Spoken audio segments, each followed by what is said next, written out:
Okay, so I'm going to start with chapter 29 today. I'm going to try to do it without yawning so much. It seems like a long time before the seagulls were able to pull the peach away from that horrible rainbow cloud. But they managed it at last, and then everybody gathered around the wretched centipede and began arguing about the best way to get the paint off of his body. He really did look a sight. He was purple all over, and now that the paint was beginning to dry and harden, he was forced to sit very stiff and upright, as though he were encased in cement. And all 42 of his legs were sticking out straight in front of him like rods. He tried to say something, but his lips wouldn't move, and all he could do now was make gurgling noises in his throat. The old green grasshopper reached out and touched him carefully on the stomach. "But how could it possibly have dried so quickly?" he asked. "It's rainbow paint," James answered. "Rainbow paint dries very quick and very hard." "I detest paint," Miss Spider announced.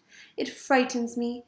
It reminds me of the time Aunt Spiker, the late Aunt Spiker, I mean, because the last time she painted her kitchen, my poor darling grandmother stepped into it by mistake when it was still wet, and there she stuck. And all through the night we could hear her calling to us, saying, 'Help, help!' And it was heartbreaking to listen to her. But what could we do? Not a thing until the next day when the paint had dried, and then of course we all rushed over to her and calmed her down and gave her some food. Believe it or not, she lived for 6 months like that upside down on the ceiling with her legs stuck permanently to the paint. She really did. We fed her every day, we brought her fresh flies straight from the web, but then on the 26th day of April last, Aunt Sponge, the late Aunt Sponge I mean, happened to glance up at the ceiling and spotted her. 'A spider!' she cried.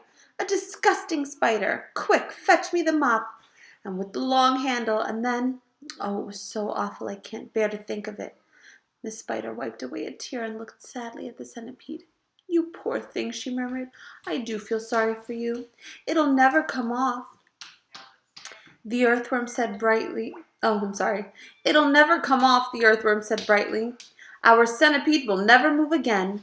He'll turn into a statue and we shall be able to put him in the middle of the lawn with a bird bath on the top of his head." "We could try peeling him like a banana," the old green grasshopper suggested. "Or rubbing him with sandpaper," the ladybug said.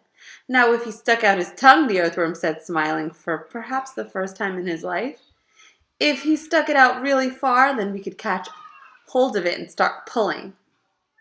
And if we pulled hard enough, we could turn him inside out, and he would have a new skin." There was a pause while the others considered this interesting proposal. "I think," James said slowly, "I think the best thing to do—" And then he stopped. "What was that?" he asked quickly. "I heard a voice. I heard someone shouting." Chapter 30 next time.